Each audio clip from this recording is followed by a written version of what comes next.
যুক্তরাষ্ট্র এবার লিখিতভাবেই জানিয়ে দিল বাংলাদেশ সহ সাউথ এশিয়াকে দেখবে ভারতের নজরে। দেশটি তার সদ্য প্রকাশিত নতুন সামরিক কৌশল প্রকাশ করেছে, যেখানে বলা হয়েছে ভারতের সাথে তারা সম্পর্ক আরো গভীর করতে চায়। অন্যদিকে রাশিয়ার সামরিক কৌশলের সাথে একাধিক বিষয়ে মিল দেখা গেছে যুক্তরাষ্ট্রের এবারের কৌশলে, বিশেষত বিদেশি প্রভাব মোকাবেলা, অভিবাসন প্রভাব এবং ইউরোপীয় ইউনিয়ন সেন্সরশিপ নীতি নিয়ে রাশিয়া সুরে কথা বলছে যুক্তরাষ্ট্র।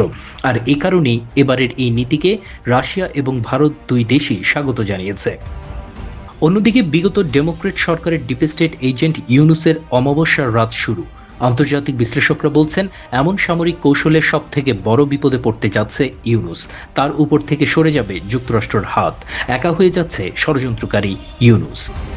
রাশিয়া এবং ভারত আগেই ঐক্যমতে এসেছিল ইন্দো প্যাসিফিক নিরাপত্তার মোকাবেলার কৌশল নিয়ে, আর এবার তাদের সাথে যুক্ত হলো ট্রাম্প। এই তিন দেশের বর্তমানে মূল এজেন্ডা এবার এক, আর তা হলো ইন্দো প্যাসিফিকের নিরাপত্তায় ইসলামিক মৌলবাদী জঙ্গিদের মোকাবেলা।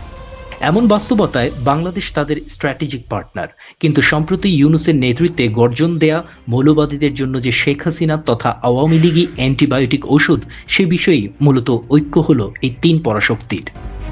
রাজনৈতিক বিশ্লেষকদের মতে বিশ্ব রাজনীতি যেভাবে টার্ন করল, তাতে পরিষ্কার বোঝা যাচ্ছে শেখ হাসিনার পুনরায় প্রধানমন্ত্রীর রূপ দেখা এখন সময়ের বিষয় মাত্র। Desk report, বিবাংলা.net।